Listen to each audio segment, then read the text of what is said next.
उत्तराखंड में चुनाव करीब आ गए हैं, इसीलिए मुख्यमंत्री के जनता के बीच दौरे भी काफी बढ़ गए हैं। सीएम पुष्कर सिंह धामी रुद्रप्रयाग पहुंचे, जहां उन्होंने चोपता में आयोजित महोत्सव में शिरकत की।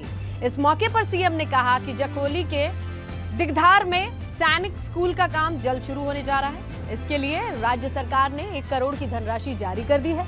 इसी मौके पर सीएम ने चोपता महोत्सव के लिए 5 लाख रुपए देने की भी घोषणा की।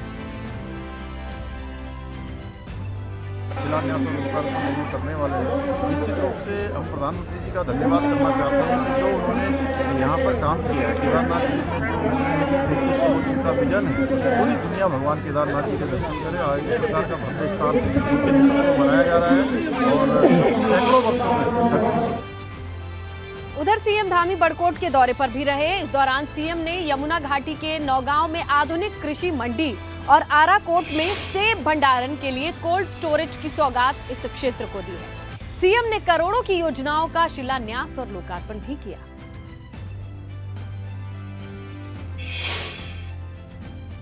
और उत्तराखंड में पहले इंटरनेट एक्सचेंज की शुरुआत हो गई है। केंद्रीय आईटी मंत्री राजीव चंद्रशेखर और राज्यसभा सांसद अनिल बलूनी ने इसका वर्चुअल तौर पर शुभारंभ किया है।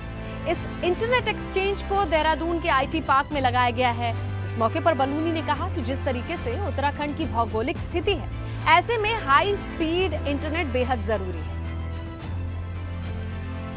इंटरनेट एक्सचेंज से फायदा क्या होगा कि जो आईएसपी है अभी वो पैसे देके टीएसपी के पास जाता है, वो एयरटेल हो, वोडाफोन हो, जियो हो, बीएसएनएल हो या कोई भी हो, तो वो अब उसको पास जाने की ज़रूरत नहीं है, वो सीधा इंटरनेट एक्सचेंज पे आएगा। इसका मतलब उसको जो लीज लाइन के खर्चा था वो ख़त्म हो जाएगा। के लिए अनिल बलूनी जी, मुख्यमंत्री जी और प्रधानमंत्री और हमारे आईटी के जो हमारे चंद्रशेखर राव जी मंत्री जी हैं, उनका मैं आभार व्यक्त करता हूं।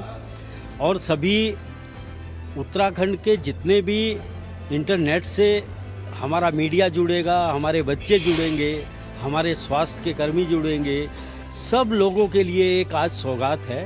वो मैं हार्दिक रूप से धन्यवाद देता हूं बलूनी जी का। सबसे पहले माननीय अनिल बलूनी जी को बहुत बहुत बधाई और शुभकामनाएं देना चाहूँगा कि जिस तरह से एक उत्तराखंड से लंबे समय से मांग थी, उस मांग को आज पूरी किया है और एक सौगात उत्तराखंड को दी है। और दूसरी बात इसलिए भी बधाई देना चाहूँगा कि जो उन्होंने डिमांड की है ताकि बैलेंस बने उत्तराखंड, इसलिए एक डिमांड उन्होंने नैनीताल जिले के लिए किया है। उधर यशपाल आर्य कांग्रेस में शामिल होने के बाद पहली बार कांग्रेस मुख्यालय पहुंचे। इस दौरान कांग्रेस के कार्यकर्ताओं ने उनका जोरदार स्वागत किया। स्वागत के लिए प्रदेश अध्यक्ष गणेश गोदियाल, नेता प्रतिपक्ष प्रीतम सिंह भी मौजूद थे। आपको बता दें, यशपाल आर्य ने भाजपा छोड़कर कांग्रेस ज्वाइन की थी। आत्मा यहाँ थी कांग्रेस में, लेकिन शरीर जरूर वहाँ था। मैं कभी अपने को सहज महसूस नहीं कर पाया, असहज महसूस करता रहा। तालमेल शुरुआती में तो तालमेल बनाने की कोशिश की, तालमेल भी नहीं बना पाया। आज मैं यहाँ पर आकर इस पवित्र मंदिर पर आकर मुझे एक सुखद अनुभूति हो रही है, मन में एक खुशी है।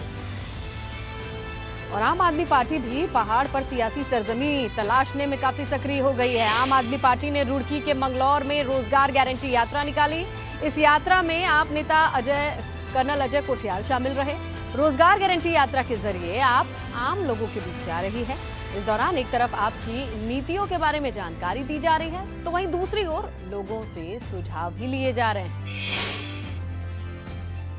राज्यपाल जनरल गुरमीत सिंह ने टिहरी झील में बोटिंग का लुत्फ उठाया है। इसके साथ ही फ्लोटिंग हट और डोबरा चांठी पुल को भी निहारने के लिए वो पहुंचे। इस मौके पर राज्यपाल ने कहा कि टिहरी झील बहुत सुंदर है, यहाँ पर पर्यटन की अपार संभावना है। इसके साथ ही राज्यपाल ने महिला स्वयं सहायता समूह की तारीफ की, कहा कि प्रशासन भी इसमें उनकी मदद कर रहा है। अलग ही लालसा है कि किस प्रकार से एक बदलाव लाएं, किस प्रकार से एक क्रांति लाएं। और जो उन्होंने ये जो स्वयं सहायता समूह है, जो क्लस्टर्स के अंदर में जो मैन्युफैक्चरिंग का, प्रोडक्ट्स बनाने का एक अलग से जो जज्बा है, वो मैंने देखा। तो कोविड के समय के अंदर में जो युवा वापस आए थे टिहरी के अंदर में, और वो उन्होंने जो एंटरप्रेन्योरशिप के अंदर में जो अपना काम शुरू किया, और जिस प्रकार एडमिनिस्ट्रेशन ने, डीएम साहब ने और पूरे जो टिहरी का डिस्ट्रिक्ट एडमिनिस्ट्रेशन है, उन्होंने